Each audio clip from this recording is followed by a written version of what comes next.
I'm here today with our great friend, Brandan Robertson. Brandan's a noted author, activist, and public theologian working at the intersections of spirituality, sexuality, and social renewal. He currently serves as the pastor of Metanoia Church, a digital progressive faith community, and the host of the Big Questions podcast. A prolific writer, he is the author of 7 books on spirituality, justice, and theology, including the Indies Book of the Year Award finalist, True Inclusion, Creating Communities of Radical Embrace. He has bylines in publications such as Time, San Diego Union Tribune, Huffington Post, NBC, and the Washington Post, and is a regular columnist for Bishop John Shelby Spong's Progressing Spirit newsletter, as well as Baptist News Global.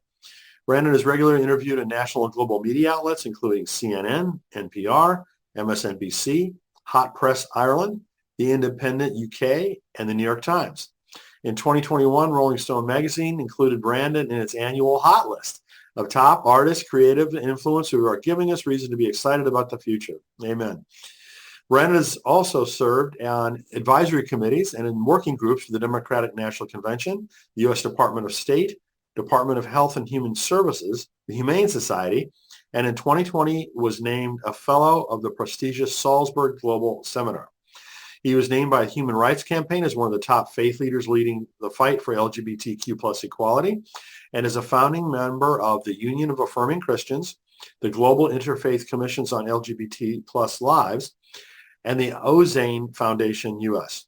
Brandan is currently pursuing a PhD in religion from Drew University, and I should also add that he has presented at several Writing for Your Life conferences and also contributed to the first How to Heal Our Divides book.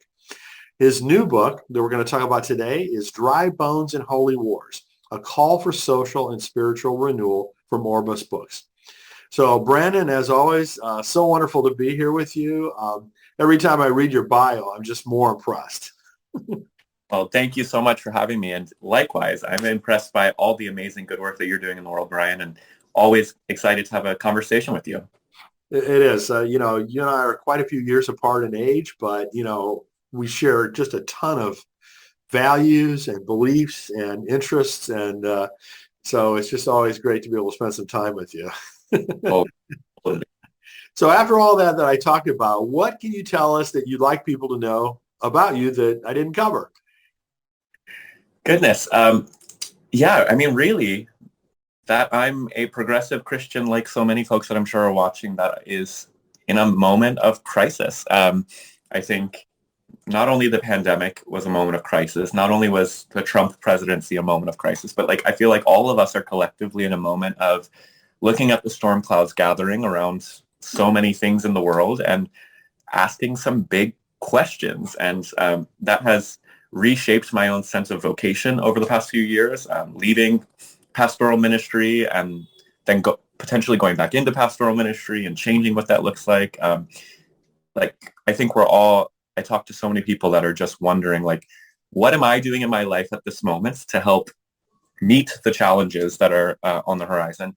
And where are we finding our hope? Where are we finding our new belief system that can actually meet the challenges of this moment? And so that's just, I kind of feel like where I'm at over these past few years. It's definitely kind of the undergirding of this new book and my last couple books, actually. And so, yeah, I hope that resonates with people. And I hope folks are right there with me. Yeah, no, there are a lot of people who are. No question about that. But before we get into the new book, let's touch on some of the previous books for those that are not familiar with ones. Which ones would you like to highlight? Yeah, so I'm about to embark on the book tour for the new book. And what has been funny is that a lot of people are interested in the new book, but have asked me also to speak about a couple of the other older books, which has signaled to me that there's something happening, at least in a lot of church spaces in this moment. So the book you mentioned, True Inclusion, Creating Communities of Radical Embrace, it's one of my smallest books. It's under 100 pages, I think, of actual content, but it was meant to be a guide for churches to begin thinking about what it looks like to include beyond putting a rainbow flag out front of their church or saying Black Lives Matter. And I feel like the pandemic gave people, in some sense, a break from thinking about inclusion in that sense. But now that folks are returning to church, now that folks are actually getting engaged and organizing in their communities again, people are ready to start having the conversation about how do we take Jesus's inclusion imperative to its radical conclusion. And so that book is a practical guide on how I tried to do that as a pastor of a community in San Diego. And it draws on kind of some of the big hot button topics of our day, like intersectionality and what it looks like to understand how oppressive systems are at work and people with intersecting identities are facing exclusion on multiple levels. And how do we think about that as churches and pastors and community leaders? And then my most recent book, Filled to be Emptied, is kind of an expansion on true inclusion. It is a biblical study of Philippians chapter 2, a famous passage about Christ putting on the appearance of a servant and becoming a human being to serve others. And it was an exploration of what it's like for Christians of privilege to do the same thing, to take off our privilege and to begin utilizing it in the same way Christ utilized his own power and privilege for the good of others. It's a call for us to do the same. And so I've kind of unplanningly found myself in the space talking about practical inclusion and privilege and intersectionality, which, again, were not things that I set out ever to begin talking about, but it's just a necessity moment. And I'm not an expert on any of those things, but I write as a practitioner. I write as somebody wrestling with those things in these complex moments. And hopefully I'm able to help others begin thinking in new ways about some of these topics. Well, as you know, I love all your books, but Filled to be Emptied, particularly just hit me because of the whole aspect of dealing with privilege. As another white male, I just feel so much of a need, to try to wrestle with that and, do whatever I possibly can in my little neck of the woods to try to use that privilege as sharingly, effectively, beneficially as I can. Totally. Yeah. And I mean, it's a difficult conversation. Privilege is not fun for anybody, especially those of us with a good deal of privilege to think about and talk about. And Filled to be Emptied, I mean, talk about a book that I really, really wrestled with in the process of writing, because I am writing as a white cisgender male. And there's a lot of folks who rightfully would wonder, why do we need another white voice in this conversation? So Filled to be Emptied was really meant to be a conversation with the white communities that Yeah, that's needed. I think we have to be speaking about it, not just looking for, writers of color or other marginalized people to be saying this. I mean, so anyway, totally with you on that. Yeah, absolutely. So let's talk about the new book. As I mentioned, the title is Dry Bones and Holy Wars, a call for social and spiritual renewal. So first question, what inspired you to write that book? So if I'm being honest, and I'm sure my editor probably doesn't want me to say this, but there's been two books in my life that I've been asked to write. True Inclusion was one of them. And then this book was one of them. My editor, John Sweeney, who's a great author in his own. Yes, absolutely. He reached out and said, hey, essentially, I know you've been pastoring during this Trump era, this moment of social upheaval and really distress for so many people. Would you be able to look back and find some of the sermons that you think were the most provocative, most helpful, helped your community start thinking and acting in different ways, and put it together to create a book that could inspire other people that are feeling cynical and hopeless? And that was, one, an honor to be asked, but also it was an interesting invitation to go back over my almost 4 years of pastoring during the 4 years of Trump's presidency and reflect upon how, one, difficult it was to be a pastor in that moment, and how difficult it still is to be a pastor in this moment. And what really emerged for me was how much I fell in love with the Bible again. Because every week I would have to stand up in front of my community at Mission Gathering in San Diego, which is a very progressive community. It was filled with minority folks. And I felt like, what am I going to say to, one, give us hope, because it felt really hopeless in those early years of Trump's presidency especially, and two, that can actually call us to do something practical with our lives to help make a difference in this moment. And I would go to my study on Monday morning and open up the Bible. And what I found week after week was that there were these stories that I'd heard my whole life in the Bible, but I never realized how paralleled they were to so many of the things that were happening in our modern world. For instance, and this is one of the stories in the book, there's a famous story of Shadrach, Meshach, and Abednego and up against King Nebuchadnezzar, who's forcing them to bow down and worship his gods, and they refuse, and they end up getting thrown into a fiery furnace. That story has so much to actually say to Christians in the moments of the Trump presidency, when we see this leader that has values we considered antithetical to everything we knew Jesus was about, using a version of Christianity to call a nation to bow down and submit to this racist, sexist, transphobic, homophobic, xenophobic agenda. And so I spent time like really diving into that story again and wrestling with it and pulling out the great wisdom of the biblical tradition. And again, week after week, I would find those stories and realize how profoundly prophetic the Bible was and how relevant these stories were. And my community responded really well to that. And so when I got to compile these sermons and like go through and try to find some sermons that were addressing the social issues that we're facing right now, but then also sermons that were addressing the spiritual crisis so many of us are in, of cynicism and hopelessness, and wondering, is Christianity even still worth believing in if it's being used in such a terrible way? Yeah, it was really fun, honestly, to get to go back and pull those sermons together and try to create a book that gives a little injection of hope and gives a little direction for people, based on our Bible, based on our tradition, to lean into this moment and create social and spiritual renewal. So let's talk about the title. I have two different questions about the title. First one, Dry Bones and Holy Wars. Where did that come from? That's John Sweeney. So many authors will relate to this. We have generally very little say over titles and stuff, and I'm actually really bad at titling things, so I'm grateful for John on this, and I think it's spot on in some sense. Dry Bones is a sermon in the book using Ezekiel's vision of dry bones, and then there's a sermon called Holy Wars, which was actually based off of an Alicia Keys song called Holy Wars, about sexuality and how it's been misused by the church. And that really, these two sermons both bring together what the book is about. We're talking about, in my sermon on Dry Bones, I'm talking about how we're in this moment of a lot of people that feel cynical and dried out and lifeless, and how I think God is calling us in this moment to stand up and have new life and demand change in our society. And Holy Wars is about the very real sense that we're in a holy war, that there is some sort of spiritual battle, even though I don't use that language a ton anymore, happening in this moment, especially in the realm of Christianity. And so what are we to do?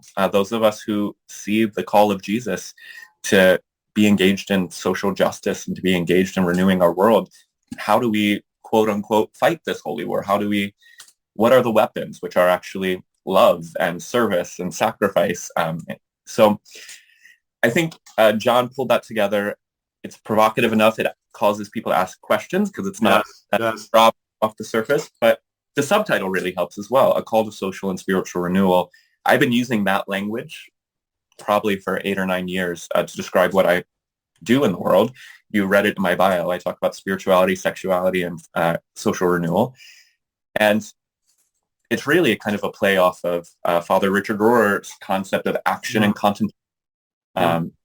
He says that is the posture of the Christian life, that we're engaged in action in the world and inner contemplative grounding.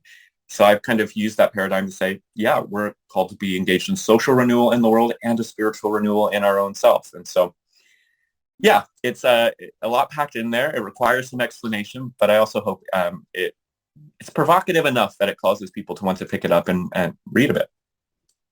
So a little bit ago, we talked about Filled to be Empty, which has a lot of, to me, commonality, with this book. In the book description for the new book, it says, you use Christian scripture to call us to wake up and take action for collective good of the ways of Jesus, which sounds, at a superficial level, I know, Very similar to Fill to Be Empty. Yeah. So how do you differentiate these two?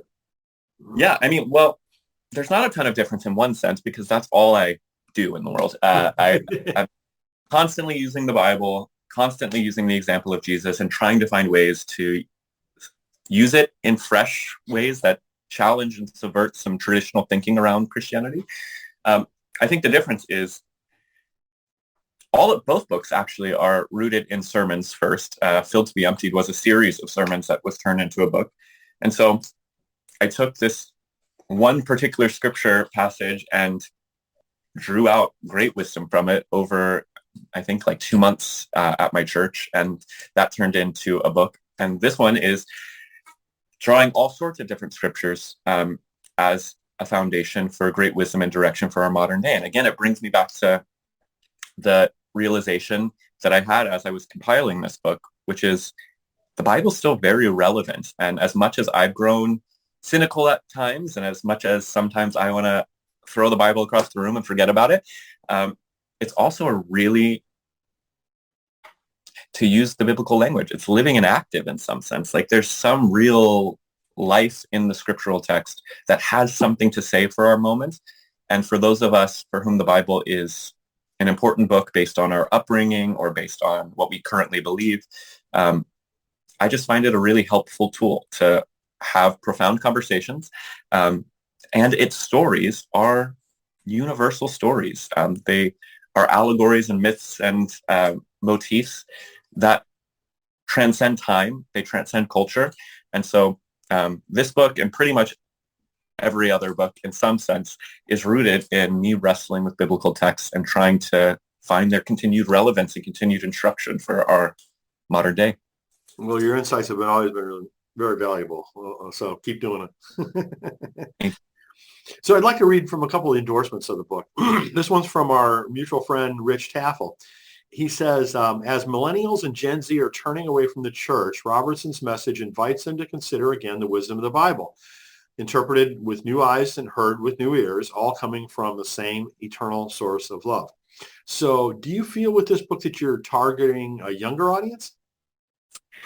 In some sense, and I've wrestled with this because despite being called the TikTok pastor and all of those things, I've always, just personality-wise, I've always resonated with folks that were older than me, and I've really never attempted to relate to my own generation or younger people because that's just not where I felt called or like I had a lot of energy around. But with TikTok over the past 2 years and the ability to speak to 200,000 young people every day, I did, and I have been thinking, like, how do I create resources that, one, they would want to pick up? Because a lot of my books are a little bit more theological, a little bit more hefty. So how do I create a resource that's not for the church, it's not for ministry professionals, but something that anybody can pick up and learn something or be challenged by something? And so I really do hope that this book is that for them. One of my most viral TikTok videos is where I take the story of Jesus talking to the Syrophoenician woman, and he calls her a dog and refuses to heal her daughter. And I talk about how, what if this is a moment of Jesus being confronted on his own inner bias, and this woman keeps demanding, you should still heal my daughter because it's the right thing to do, despite you not liking me because I'm Syrophoenician. That video on TikTok went viral, still is talked about every day on Twitter I get on, because I suggest Jesus maybe made a mistake. And what would that mean for our theology if we could relate to Jesus as somebody who messed up, repented, and grew? And of course, that's not orthodox. I'm not trying to be orthodox, but the sermon that I based that off of is in this book. And like, that was part of my thought process is on TikTok, I get no more than 3 minutes to talk about these things. I want people to be able to pick up a book that's accessible and see that I'm not just some crazy left-wing heretic trying to mess with the Bible, but like there's a deep reflection we can have on some of these. So I don't know if this is going to be the book that brings the next generation back to the church, but I do hope that it's a resource for those who have come into my orbit in the past few years to see why perhaps faith is worth holding on to. I do think in a strange way, I've become an evangelist again. And yeah. Very cool. Very cool. So here's another endorsement from Father James Martin. He says, Brandan Robertson is one of the most astute young Christian writers. His compelling new book, deeply rooted in the Bible, shows how Scripture can inform the most contemporary of questions and help us lead the most spiritual of lives. Well, first of all, it's just a wonderful endorsement from a wonderful person. Yeah. What are some of the specific contemporary questions that you address in the book? Yeah. Well, first I'll say there's probably almost no person in the Christian world today that I respect more than Father Jim Martin. So it is an honor to have his endorsement, but also to have gotten to have a friendship with him over the past few years, and his willingness to stick his own neck out on the line. Absolutely. So he's been a great role model for us all. Totally. And yeah, this book, I mean, I really did try to choose sermons that addressed everything. And so there's sermons in here about climate change. There's sermons in here about racial justice. There's sermons in here. The only topic we really don't breach directly is LGBT issues, because we wanted for the first time to have a book that didn't have that. I've written enough about that. So, but really, I would say the big issue that I'm talking about broadly in this book is polarization, which I know How to Heal Your Divides. You're very interested in that topic, and I've been doing great work around it. But it's one of the most perplexing issues of this moment, because it's not at all, it's far too easy for Christians just to say, love your neighbor as yourself, love your enemy. But when our enemies are as vitriolic as they are in this moment, and when there are mobs of people shouting Nazi slogans, like, things are a lot more complex than just love your neighbor as yourself. And so I want it in my sermons during the Trump era and in this book to ask the big questions about the moment that we're in, from a meta level. Like, what happens? What is our responsibility when democracy is declining? What is our responsibility when we can't figure out how to love our neighbor because our neighbor is so dangerous and vengeful and is lying all the time? We've never had leaders that so blatantly lie as much as we have in the past few years. So I think you'll find almost every social issue that's big and pressing in the American world in this book addressed in some degree. But the big question is, how do you preserve your soul in this moment? And let's think through the biblical wisdom about how to heal our democracy, how to heal our divides, how to heal this moment of great wounding and division. And I don't have answers, but I do present what I think the ancient wisdom has to say. And I'll stop talking about it after this, but I did post an excerpt. And I mean, again, when I write, I'm not writing as an expert. I'm writing as somebody trying to provoke conversation. And so the first chapter of the book is a sermon I preached right at the beginning of the Trump presidency at First Baptist Church in Denver, from a pulpit Martin Luther King Jr. had preached behind. And the very first, the sermon is kind of naive. It's a very bridge building. We just need to set aside our differences and come together around a table. But I included it in this book, even though I don't necessarily fully agree with all of the premises of the sermon, because I kind of want to take readers on that journey, knowing that there are some Christians who still really want to believe the simple message of Jesus of love your neighbor, let's get over our divisions, let's hold hands and figure out how to make this work. But some people have pushed back on that excerpt on the internet, being like, this doesn't work in our day. And I think that's good. I'm trying to encapsulate the whole conversation and my whole range of thought and emotion over the past 6 years. So yeah, rambling on about that question, but cool. The book takes you on a journey, I hope. So, well, there's so much nuance, right? You know, with some of the different statements that you can say, no, it doesn't work, but well, it works sometimes. It works for some people and it doesn't work for other people. So you can't make blatant black and white, judgments on such things. And I know that's one of your skills, is to bring out the nuance. Yeah, at least I try. But I mean, again, in this moment of division, it is so easy to become polarized. It is so easy to see things in a dualistic way. And TikTok, I've talked about this, probably with you multiple times too.